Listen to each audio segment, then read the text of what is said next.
Eh bien, le conseil de quartier, instauré par la ville du Gosier, est une instance de démocratie participative permettant aux habitants de discuter, de proposer des idées pour l'avancée des politiques publiques en faveur de l'amélioration des conditions de vie de chaque citoyen dans la proximité.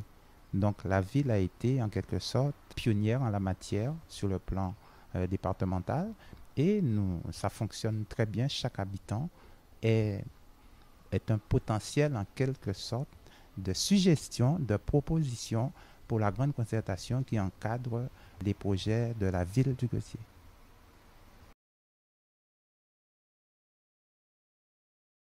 Alors, donc, nous sommes là, c'est au titre d'un projet, le projet 1 par 3 de notre quartier, mené dans le cours du précédent donc, conseil de quartier numéro 3 donc, de la ville du Gosier. Donc, la dénomination, donc, beaucoup de noms ont été proposés, mais de manière collective, enfin. Donc, nous avons élaboré, donc, il a été proposé donc, le nom 1 par 3 de ton quartier. Donc, c'est lié à tous les éléments qu'on avait vus. Hein. Donc, on s'est dit que si tout un chacun était un peu plus proche de son quartier, peut-être qu'on aurait plus de considération avec effectivement les êtres donc, qui habitent ce quartier et aussi avec l'environnement même du quartier. On en prendrait un petit peu plus soin, qu'on serait plus attentif donc, à l'environnement et puis à l'aspect économique donc, et aussi de la vie en société donc, dans sa globalité.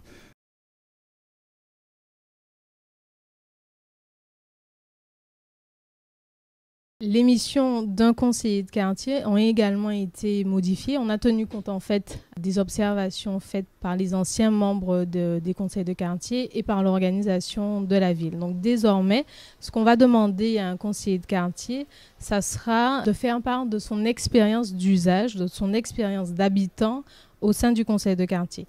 Donc c'est pour ça qu'on va lui demander de recenser sur la base d'un diagnostic précis, d'une analyse de son expérience, donc justement, de recenser tous les besoins éventuels au sein de son quartier. Donc il ne sera plus question désormais de simplement lister les dysfonctionnements au sein d'un quartier. Ce type de doléances pourra être prise en compte, soit les permanences des élus, soit par le numéro vert mis en place par le service technique, ou soit par un nouveau dispositif qui est la brigade des élus. Au sein d'un conseil de quartier, ce qu'on demande aux membres, c'est vraiment de faire une analyse de ce qu'ils souhaitent et de ce qui manque au sein de leur quartier.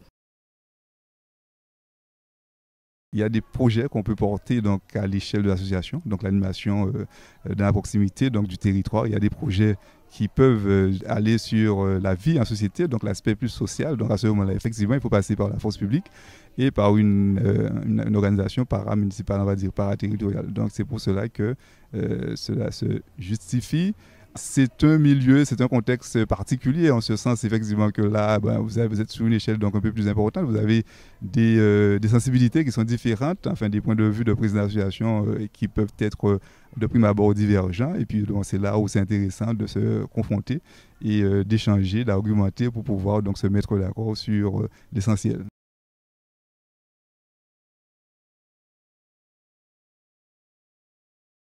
Ça sera d'aller à la rencontre de la population. Il faut que le conseiller de quartier soit un relais d'information des opérations menées par la ville.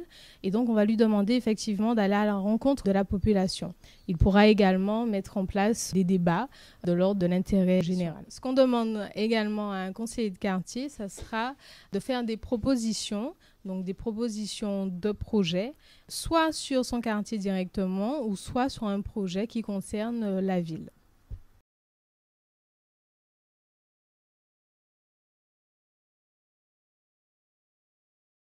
Le conseil de quartier, il faut reconnaître, a une composition assez démocratique. Il est composé de 4 collèges. Le collège le plus représentatif est celui des habitants, qui a 68% de l'effectif total. Le collège des associations, en second lieu, puisque c'est quand même incontournable dans le paysage gosierien. On voit fleurir énormément d'associations qui étaient, avant la loi, en quelque sorte, des espaces de discussion, des espaces d'échange, d'animation. Et aujourd'hui, ces associations peuvent faire partie des conseils de quartier en portant leur savoir-faire, on peut dire leur expertise en la matière. Nous savons que les associations sont assez bien structurées et peuvent jouer ce rôle-là dans notre commune.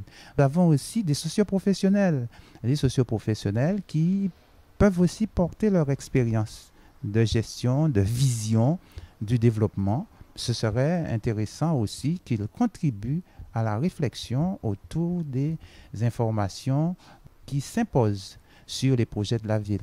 Et enfin, les élus qui sont minoritaires, puisque les élus peuvent avoir un droit de regard et porter aussi la réflexion sur la discussion.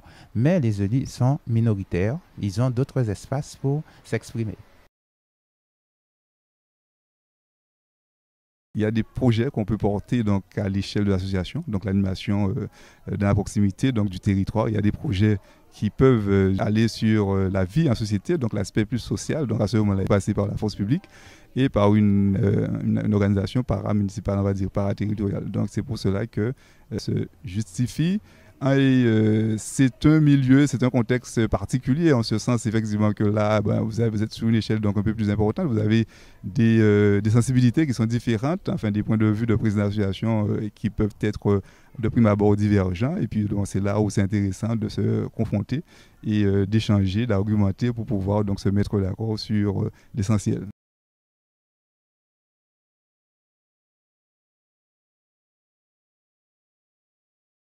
La ville du Gosier s'est donné les moyens. Bien sûr, nous avons sur le plan administratif une direction qui a préparé un dossier très important sur, on peut dire, le sens de la démarche et tout à fait l'encadrement de cette démarche pour qu'il n'y ait pas de confusion ni d'amalgame.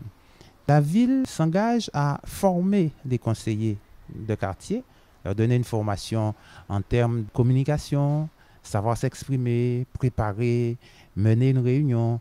La ville met aussi en place un budget indispensable pour le fonctionnement et donne des lieux de réunion dans chaque quartier, ce qui permet quand même de faciliter la participation et d'organiser en quelque sorte cette démocratie locale. Bien sûr, ce sera bien loin des locaux d'association, puisque ce seront sièges des locaux mis à disposition par la ville. En dehors de cela, nous avons quand même tous les services qui seront disposés à répondre aux besoins de la conduite des réunions, des investigations que pourraient mener ces conseils de quartier sur le territoire.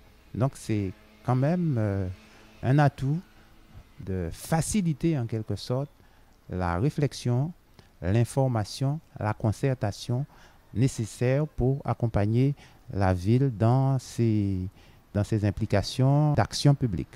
Voilà ce qu'on pourrait quand même rappeler à la population. C'est pourquoi nous invitons toute la population, sans préjugé aucun, de venir participer à ces débats, puisqu'il y aura des réunions organisées, des réunions en direction aussi du public.